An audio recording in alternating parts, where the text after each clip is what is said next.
গত কিছু আইডিয়া আছে। হঠাৎই আলোচিত ইসলামী বক্তা আমির হামজার অফিসিয়াল ভেরিফাইড ফেসবুক পেজ অপসারণ করেছে মেটা।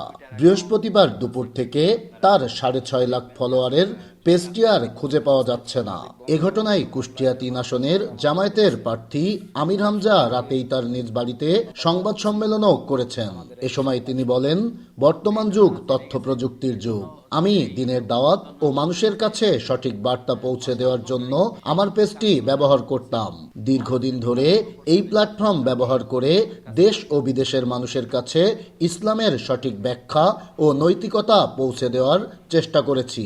তার দাবি, দীর্ঘদিন ধরে একটি কুচক্রী মহল পরিকল্পিতভাবে তার পেজের বিরুদ্ধে ফেক স্ট্রাইক ও রিপোর্ট প্রদান করে আসছিল। এর ফলেই তার ভেরিফাইড পেজটি বৃহস্পতিবার বিকেলে ডিজেবল হয়ে যায়। আপনারা জানেন, বর্তমান তথ্য প্রযুক্তির যুগ।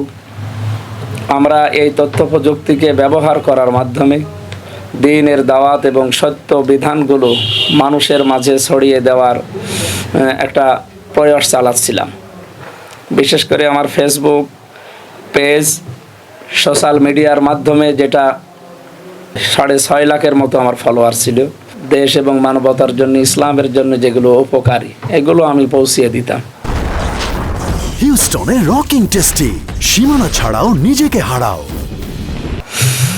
কিন্তু দুঃখের সহিত লক্ষ্য করলাম, একটা কুচক্রী মহল পরিকল্পিতভাবে আমার অফিসিয়াল পেজের বিরুদ্ধে ফেক স্ট্রাইক বা মিথ্যা অভিযোগ নিয়মিতভাবে করে তারা রিপোর্ট চালাচ্ছিল।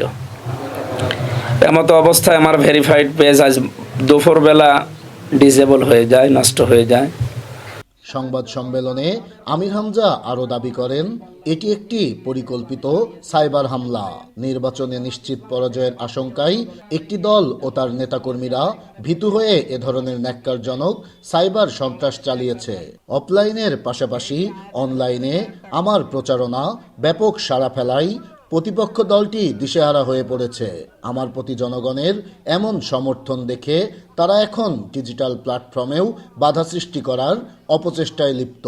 এ সময় তিনি আরও বলেন, এ ধরনের সাইবার সন্ত্রাস ও গণতান্ত্রিক অধিকার হরণের অপচেষ্টা আমাদের দমাতে পারবে না। জনগণের ভালোবাসা ও সমর্থনই আমাদের শক্তি। প্রাথমিকভাবে ধারণা করছে এটি একটি পরিকল্পিত সাইবার হামলা। নির্বাচনে নিশ্চিত পরাজয়ের আশঙ্কায় একটি দল এবং তাদের নেতাকর্মীরা ভীত হয়ে এ ধরনের ন্যাক্কারজনক সাইবার সন্ত্রাসে জড়িয়েছে বলে আমার মনে বিশ্বাস।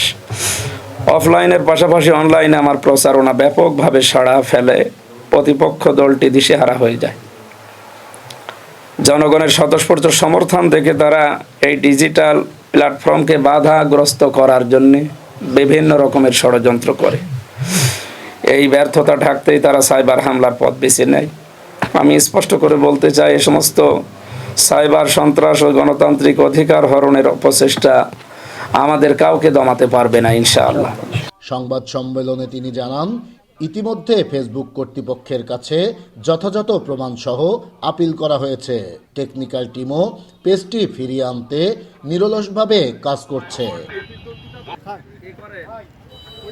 নাইদ হাসান তিতাস, দেশ টিভি, কুষ্টিয়া।